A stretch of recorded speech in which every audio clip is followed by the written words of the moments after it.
Hi everyone, in this video I am going to show you how to redirect domain in Hostinger. By the end of this video, our domain will be redirected to another domain or URL. So let's see how we can do it.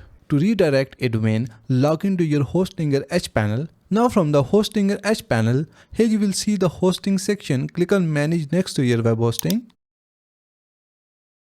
Now from the top, select your domain name that you want to redirect.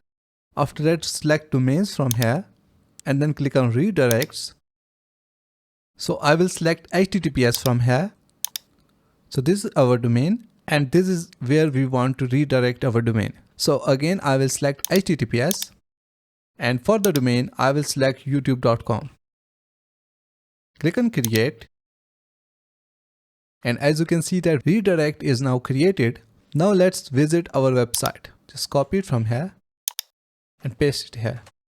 And as you can see that it's redirected to YouTube. So that's it for today. Thanks for watching. Please like and subscribe.